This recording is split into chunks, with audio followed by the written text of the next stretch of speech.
빌립보서 강의 11번째 시간입니다. 빌립보서 2장 1절로 4절까지입니다. 같이 읽겠습니다. 그러므로 그리스도 안에 있는 무슨 권면이나 사랑의 무슨 위로나 성령의 무슨 교제나 긍휼이나 자비가 있거든 마음을 같이하여 같은 사랑을 가지고 뜻을 합하며 한 마음을 품어 아무 일에든지 다툼이나 허용으로 하지 말고 오직 겸손한 마음으로 각각 자기보다 남을 낮게 여기고 각각 자기 일을 돌볼 뿐더러 또한 각각 다른 사람들의 일을 돌보아 나의 기쁨을 충만하게 하라. 아멘. 빌립보서 1장을 마치고 이제 2장으로 넘어왔습니다. 자, 그런데 2장의 첫 절이 그러므로 이렇게 시작되고 있습니다. 1장과 연결되어 있다는 뜻이겠죠? 자, 그러면 앞의 내용, 우리가 지난주에 봤던 내용이 무엇이었습니까? 은혜를 입었으면 고난을 받으라. 이것이었죠. 바울에게 있는 그 싸움, 그 고난이 빌립보 교회 성도들에게도 동일하게 있다는 내용이었습니다. 고난에 대한 이해를 말하고 있는 거죠. 고난에 대한 해석을 말한 겁니다. 따라서 이 고난에 대한 이해, 고난에 대한 해석이 되었다고 하는 전제에서 2장이 시작되고 있는 겁니다. 그러니까 부끄러워할 일이 아니라 은혜를 입은 자라면 당연히 부과되는 것이 고난이라는 사실이 이해되고 해석되었다는 거죠. 자, 그렇게 고난에 대한 해석이 된 빌립보 교인들에게 바울은 두 가지를 명령하고 있습니다. 첫 번째 명령이 오늘 우리가 살펴보려고 하는 1절부터 4절까지의 이야기고, 두 번째 명령은 다음 주에 우리가 보게 될 5절부터의 내용이 되겠습니다. 그럼 오늘 첫 번째 바울의 명령에 대해서 알아보겠습니다. 4절까지의 내용입니다. 자, 이 내용을 잘 이해하려면 우선 문장 구조를 좀 볼 필요가 있습니다. 1절부터 4절까지가 한 문장입니다. 꽤 많은 내용이 들어있는데 문장 구조상 한 문장입니다. 주절과 종속절로 이루어진 한 문장입니다. 자, 그러니까 주절을 찾아내는 것이 아주 중요한 일이 되는 거겠죠? 주절을 찾고 이제 그 나머지 종속된 내용, 그것들이 어떻게 이 주절과 연결되어 있는지를 보면 되는 거란 말이죠. 자, 그럼 이 문장의 주절은 무엇일까요? 제가 조금 전에 바울의 명령이라 그러지 않았습니까? 자, 그럼 명령문의 형태를 띠고 있는 것을 한번 찾아보시기 바랍니다. 그 문장이 주절입니다. 자, 몇 절에 그 명령문이 들어있습니까? 어렵지 않죠? 마지막 절인 4절의 마지막 부분에 나옵니다. 나의 기쁨을 충만하게 하라. 요겁니다. 원문대로 하면 나의 그 기쁨을 채우라. 나의 그 기쁨을 완성하라. 이런 뜻입니다. 자, 그러니까 새로운 기쁨을 말하고 있는 것이 아니라 이미 들어와 있는 기쁨, 그 기쁨이란 말입니다.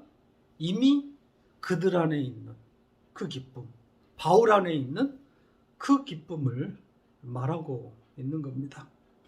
자, 이 기쁨에 대해서는 1장 25절에서 이미 설명을 드린 바 있습니다. 다시 한번 볼까요? 빌립보서 1장 25절 같이 읽겠습니다. 내가 살 것과 너희 믿음의 진보와 기쁨을 위하여 너희 무리와 함께 거할 이것을 확실히 아노니. 자, 오역이라 그랬죠. 믿음의 진보와 기쁨이 아니라 진보와 그 믿음의 기쁨이라고 했습니다. 믿음은 진보하거나 발전할 수 없는 거죠. 자, 아무튼 그 믿음의 기쁨, 그러니까 그 믿음으로부터의 기쁨, 그 믿음이 주는 기쁨, 이런 뜻이라고 그랬습니다. 그 믿음, 하나님의 아들 예수 그리스도의 믿음이라고 그랬죠. 그러니까 하나님의 아들의 믿음이 주어지면, 그들 안에 부어지면 그 믿음이 만들어내는, 우리 안에서 만들어내는 그 기쁨인 거죠. 자, 이 기쁨을 충만하게 하라는 겁니다. 충만하다, 이렇게 번역된 단어는 가득 채우다 혹은 완성하다라는 뜻입니다. 그 기쁨으로 가득 채워라 혹은 그 기쁨을 완성하라, 이런 뜻이 되는 거죠. 이미 바울에게 있는 기쁨인데 그 기쁨을 더욱 채워라 혹은 완성하라, 그걸 원한다, 이런 의미가 되는 겁니다. 그러니까 바울이 빌립보 교회의 성도들에게 바라는 바, 그게 바로 이거라는 거죠. 나에게 있는 그 기쁨을 더욱 온전하게 혹은 가득하게 해달라는 그런 주문입니다. 자, 이렇게 주절을 찾았으니까 이제 종속된 문장들을 살펴볼 차례입니다. 자, 우선 2절 문장을 좀 먼저 보겠습니다. 왜냐하면 우리 성경은 이 주절인 나의 기쁨을 충만하게 하라, 이걸 지금 번역상 4절에 배치시켰지만 원문에는 2절에 위치하고 있습니다. 2절에 주절인 이 문장, 이 명령문이 있고 바로 이어서 이 명령의 결과로 나타나게 될 종속된 내용이 붙어 있습니다. 그러니까 바울의 기쁨이 충만하게 됨으로 일어날 일, 그것이 바로 이어서 지금 기록되어 있단 말입니다. 자, 우리 성경은 두루뭉실하게 번역을 해놓았기 때문에 이 두 문장의 인과관계가 잘 보이지 않습니다. 자, 킹 제임스 번역과 한번 비교해 보시기 바랍니다. 이 킹 제임스는 원문의 취지를 그대로 담으려고 애썼습니다. 보시는 것처럼 킹 제임스에 따르면 바울의 기쁨이 가득하게 되면 너희는 같은 마음이 될 것이다, 이렇게 되어 있지 않습니까? 그리고 이어진 문장들은 전부 분사 구문들입니다. 그러니까 이 분사 구문들은 같은 마음이 될 것이다 라는 이 표현에 다시 종속되어 있는 구조란 말이죠. 자, 근데 우리 성경은 보시는 것처럼 구분되어 있지 않습니다. 애매모호한 문장이 되어버렸단 말이죠. 자, 이 문장, 마음을 같이 한다, 이 표현, 이것도 좀 살펴보겠습니다. 바울의 기쁨이 충만하게 되면 일어나게 될 마음을 같이 하게 된다, 마음을 같이 한다.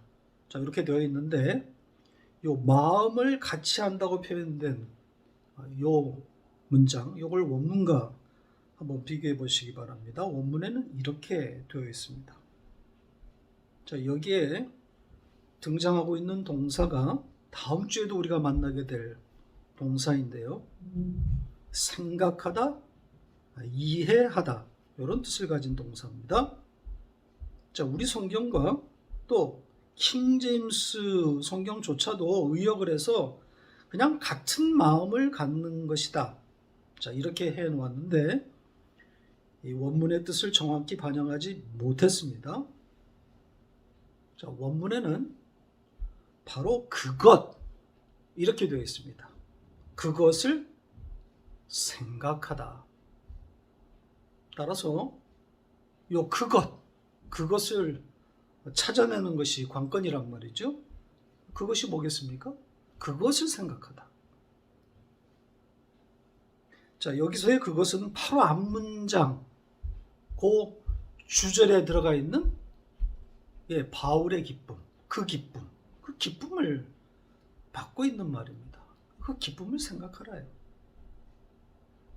그러니까 바울에게 있는 그 기쁨, 그것이 가득하게 되면 빌립보 교회 성도들 역시 그 기쁨을 생각하게 된다는 거예요. 그 기쁨이 이해된다. 이런 뜻이 되는 거죠. 그들에게 일어날 일인 거죠. 기쁨이 회복되게 될 것이다. 이런 의미입니다. 그러니까 잃어버렸던 그 믿음의 기쁨을 다시 보게 될 것이다. 이런 의미를 담은 겁니다. 그러니까 마음을 같이 해라, 마음을 함께 모아라 이런 겉면의 말이 아니라 그들에게 일어날 회복, 즉 은혜를 입게 될 것이다. 이런 의미를 담은 겁니다. 그러니까 은혜를 입은 자들에게는 고난만 있는 것이 아니라, 이게 지난주의 결론이었습니다. 고난만 있는 것이 아니라 그 고난이 해석되므로 그 기쁨이 회복될 것이다. 기쁨도 말하고 있는 겁니다. 자, 이렇게 가장 중요한 주절과 바로 이어진 종속된 문장이 해결되었고요.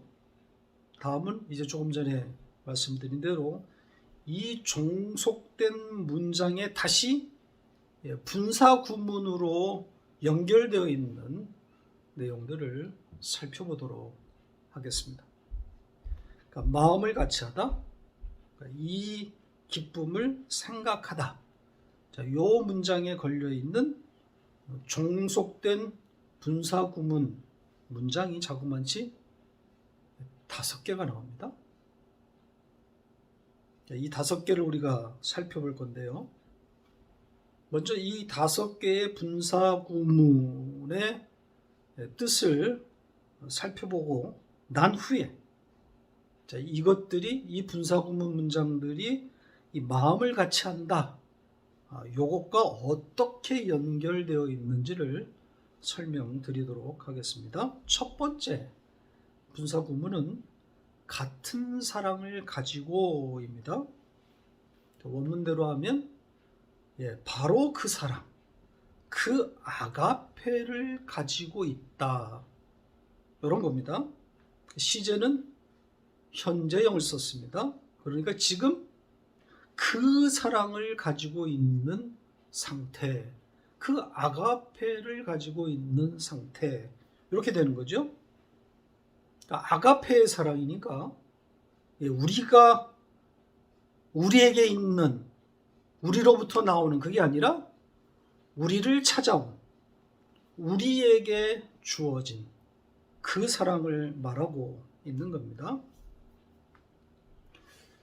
두 번째 분사 구문은 한 마음을 품어입니다.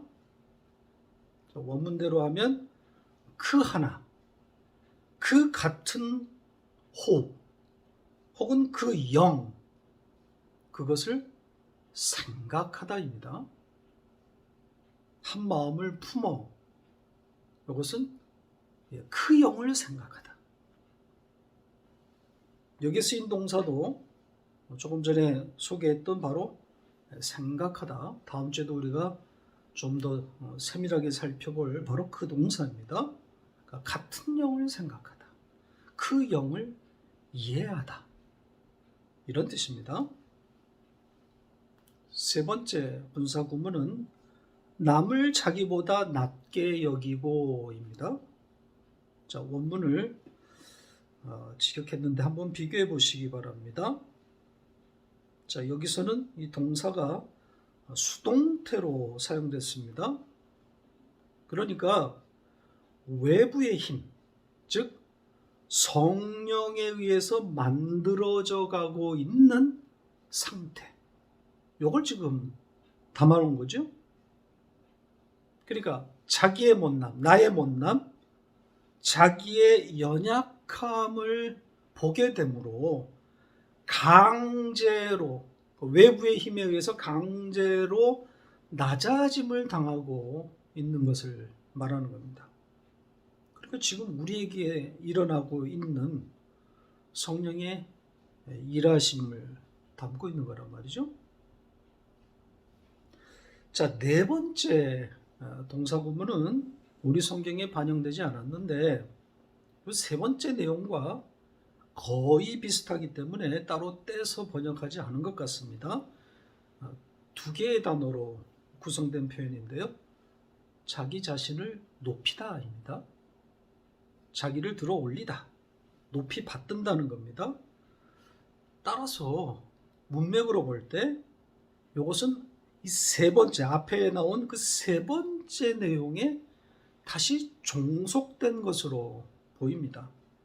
그러니까 자기를 높임으로써 자신이 남보다 앞에 서지 못하도록 성령께서 만들어 가신다. 이런 의미라고 보여집니다. 자, 마지막 다섯 번째 동사 구문은 다른 사람을 돌보아입니다. 자, 이것도 직역한 문장과 한번 비교해 보시기 바랍니다. 자, 여기에 이 보다라는 동사, 요거는 뚫어지게 보다, 자세히 보다 이런 뜻입니다. 그러니까 이 단어의 어원을 찾아보면 스코프스인데 지금 영어의 스코프, 그러니까 현미경 같은 단어에 그대로 반영되어 있지 않습니까? 자, 그걸 우리 성경은 돌보다 이렇게 의역한 겁니다. 이 단어가 사용된 한 문장을 보고 가죠. 같은 빌립보서에 있는 3장 17절입니다. 같이 읽겠습니다. 형제들아, 너희는 함께 나를 본받으라.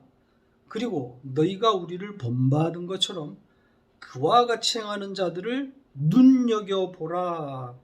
이렇게 눈여겨보라 이렇게 되어 있죠. 자세히 본다는 뜻이죠. 관심을 가지고 주시한다는 겁니다. 따라서 이 다른 사람의 일들을 뚫어지게 본다, 자세히 본다고 하는 것은 성도의 교제를 담고 있는 것 아니겠습니까?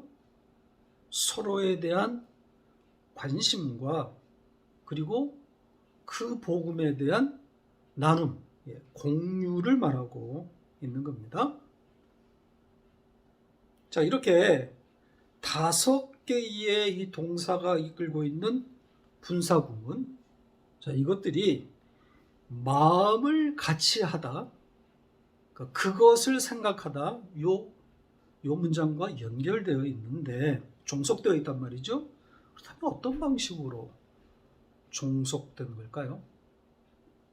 자, 일반적으로 이 동사 구문이라 하면 이 주절의 결과 혹은 목적 혹은 조건 혹은 동시 동작, 동시에 일어난 어떤 동작을 담을 때 이 표현법을 사용한다 이렇게 되어 있단 말이죠. 자, 그렇다면 여기서는 이것들 중에 어떤 경우가 되는 걸까요? 목적, 이유, 조건, 결과, 혹은 동시동작, 그것을 생각하다.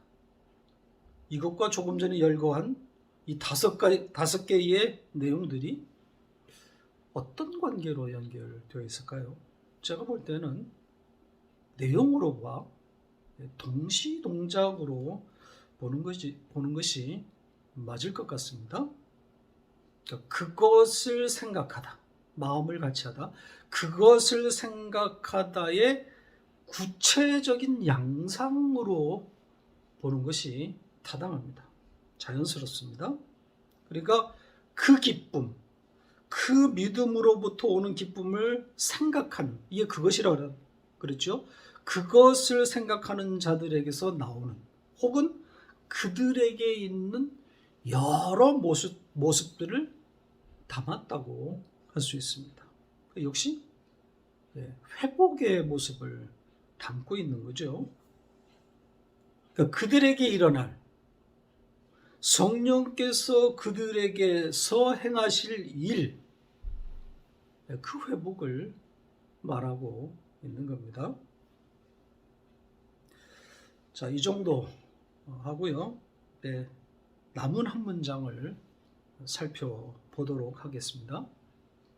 아직 종속절이 하나 더 남았습니다. 우리가 아직 다루지 않았습니다. 나의 기쁨을 충만하게 하라.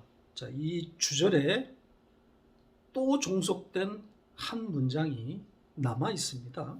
어디입니까? 바로 1절입니다. 이 가정문의 형식을 띠고 있는 문장 한번 다시 보시죠. 자, 2장 1절 같이 읽을까요? 그러므로 그리스도 안에 있는 무슨 권면이나 사랑의 무슨 위로나 성령의 무슨 교제나 긍휼이나 자비가 있거든. 자, 보시는 것처럼 굉장한 단어들이 등장했습니다. 권면, 위로, 교제, 긍휼, 그리고 자비, 이런 단어들입니다. 그냥 넘어갈 수 없는 묵직한 단어들 아닙니까?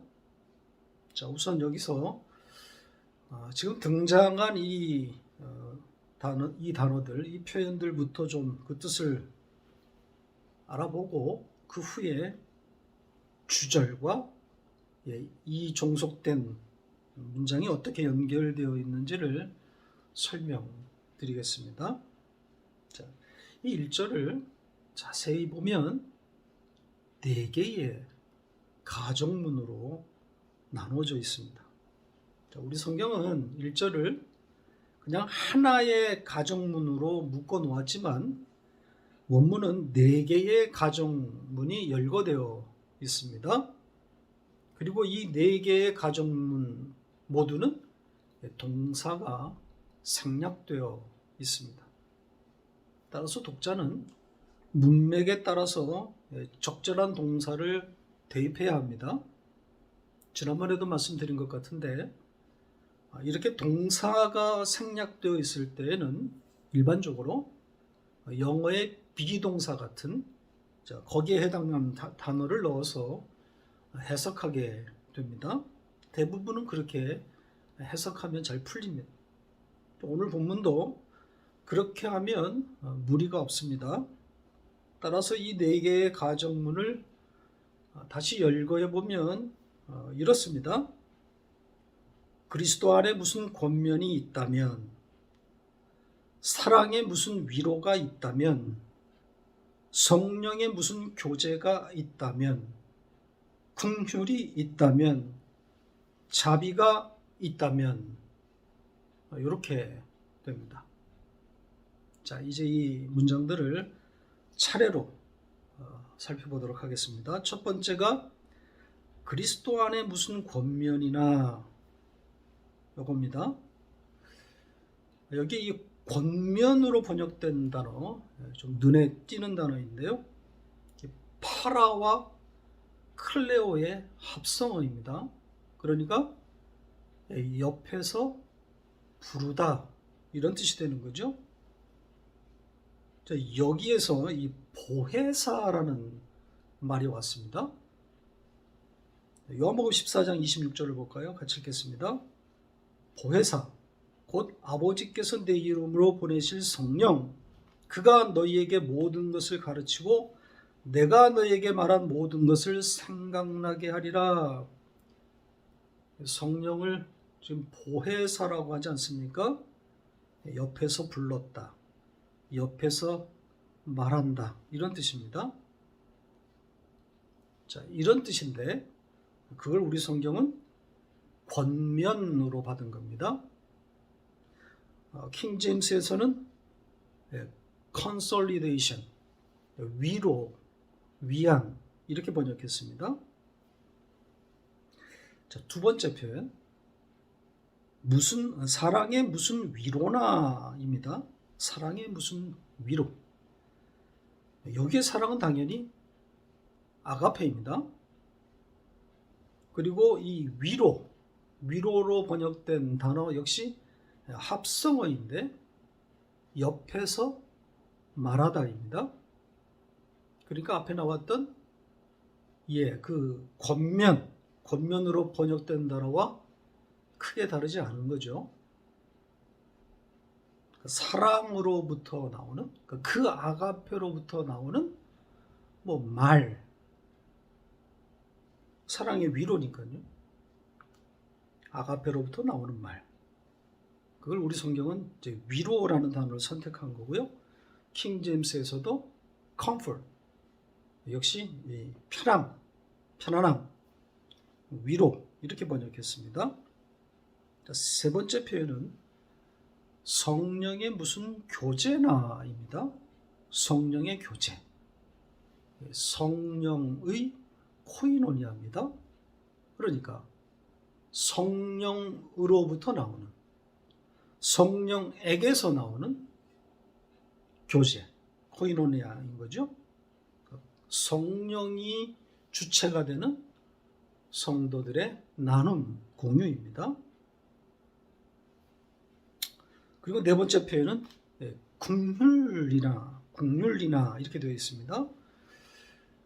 우리 성경이 국률이라고 번역한 이 단어, 이거는 심장 혹은 인간의 장기, 이걸 포괄적으로 표현할 때 쓰이는 단어입니다. 그래서 킹 제임스는 power, 창자라고 아예 번역했습니다. 그러니까 이 단어는 내 안에 있는 것, 내 안에 있는 그것, 내 안에 들어온 그것, 이런 의미를 담고 있는 거죠. 그리고 마지막 표현이 자비입니다. 자비가 있거든. 이 자비라고 번역된 이 단어는 동정하다, 불쌍히 여기다, 여기서 온 말입니다. 따라서 자비라는 단어 선택은 나쁘지 않습니다. 자, 이렇게 5개의 표현들을 모두 살펴봤는데요. 공통점이 발견되고 있지 않습니까?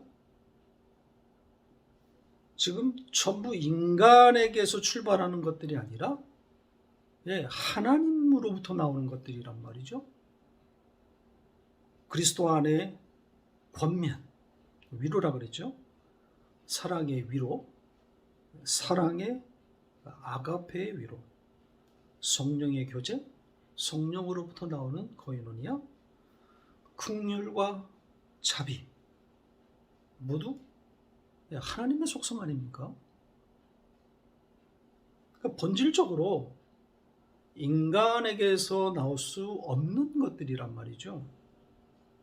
하나님이 주시는 것들.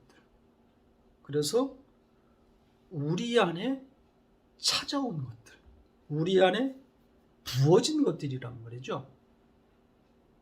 그러니까 전부 하나님께로부터 온 것들인데, 자, 이것을 가정법 문장에 담아놓은 겁니다. 그러니까 이걸 지금 조건으로 묶은 거란 말이죠. 그래서 원문의 취지에 맞게 다시 한번 열거해 보면, 그리스도 안에 무슨 위로가 있다면, 아가페로부터 나오는 무슨 위로가 있다면, 성령으로부터 무슨 성도의 교제가 있다면,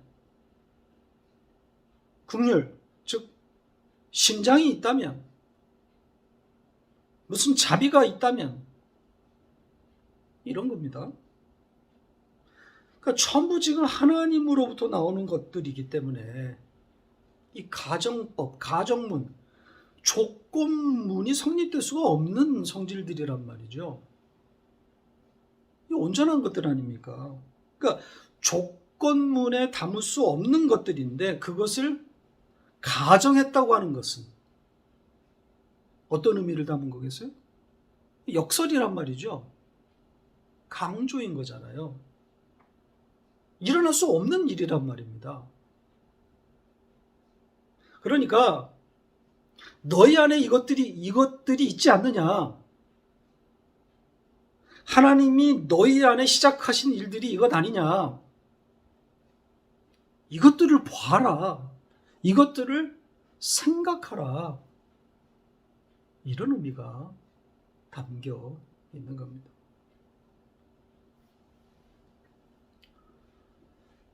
자, 오늘은 말씀을 여기서 맺겠습니다. 이게 명령문이 두 문장인데 뒤에 것까지 이야기하려면 또 너무 길고, 그래서 여기서 오늘은 좀 정리를 하겠습니다. 오늘 우리가 본 이 문장 형식으로 보면 명령문인데 내용으로 보니까 바울의 기대 혹은 그의 바람을, 일어나게 될 일에 대한 바람을 담은 것으로 보입니다. 나의 기쁨을 충만하게 하라, 이렇게 명령했지만 사실은 전부 하나님께서 그들 가운데, 빌립보 교회 성도들 가운데 이루실 일들을 말하고 있는 거란 말이죠. 그러니까 이 명령을 그냥 문자로만 보면 아주 이상한 내용입니다. 나의 기쁨을 충만하게 하라. 너희는 나를 기쁘게 해야 할 것이야. 나의 기쁨을 위해서 노력하란 말이지. 너희는 나를 기쁘게 하는 사람들이야. 뭐 기쁨조입니까? 그러니까 이기적이고 아주 권위적인 그런 내용이 되는 거란 말이죠. 자, 그러나 우리가 전체 내용을 살펴보니까, 그래서 문맥을 따라서 읽어보니까 그런 이야기가 아닌 거죠. 그러니까 빌립보 교회 성도들더러 이런 것들을 해라, 이런 권면이 아니라 그들 가운데서 일어나게 될 성령의 일하심에 따라서 그들 가운데서 일어나게 될 회복을 말하고 있는 거란 말이죠. 그들의 회복을 바라보면서 바울은 기뻐하고 또 기뻐하게 되는 겁니다. 그런 면에서 우리도 같은 상황 아닙니까? 마찬가지란 말이죠. 서로를 생각하면서 성령께서 일으키실 그 회복을 바라보면서 기뻐하는 것 아니겠어요? 이것이 성도의 교제, 코이노니아 아닙니까? 메인, 고난에 대한 해석을 위해서 피차 기도해야 합니다. 서로의 회복을 바라보면서, 그리고 그 회복을 바라볼 때 기쁨이 더해지는 거란 말이죠. 이 기쁨이 우리 가운데 더욱 풍성하게 되는, 완성되는 그런 아름다운 일들이 우리 가운데 일어나기를 바랍니다.